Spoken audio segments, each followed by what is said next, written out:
दिल्ली और अजमेर के सम्राट पृथुराज चौहान अपनी बहादुरी के लिए पूरे भारत में मशहूर थे।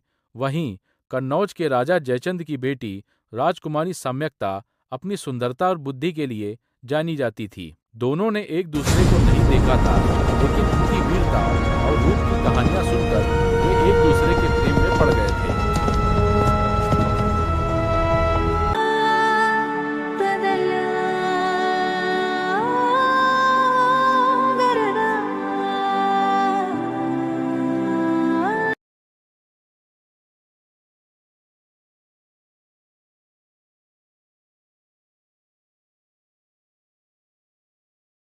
राजा जयचंद और पृथुराज के बीच पुरानी दुश्मनी थी।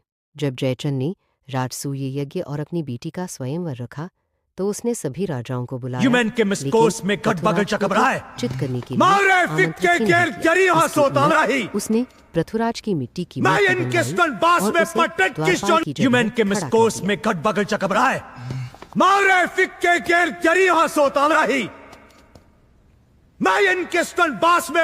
किस जो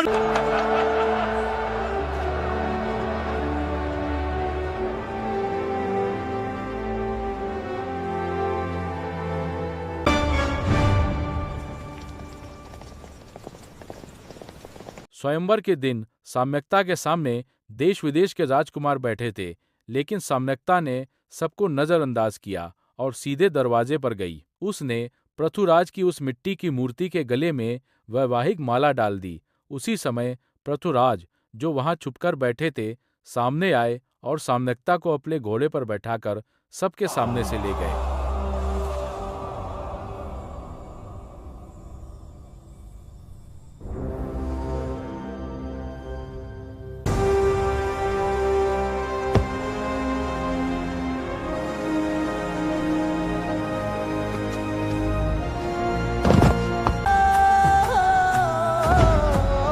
पृथुराज और सम्यक्ता ने दिल्ली जाकर विवाह किया। उनका प्रेम इतना गहरा था कि कहा जाता है कि पृथुराज अक्सर राजकार्य से ज्यादा समय सम्यक्ता के साथ बिताते थे। लेकिन जब मोहम्मद गोरी ने भारत पर हमला किया, तब सम्यक्ता ने ही एक वीर क्षत्राणी की तरह पृथुराज को युद्ध के लिए प्रेरित किया। यह है पृथुराज और सम्यक्ता की अमर प्रेम कहानी।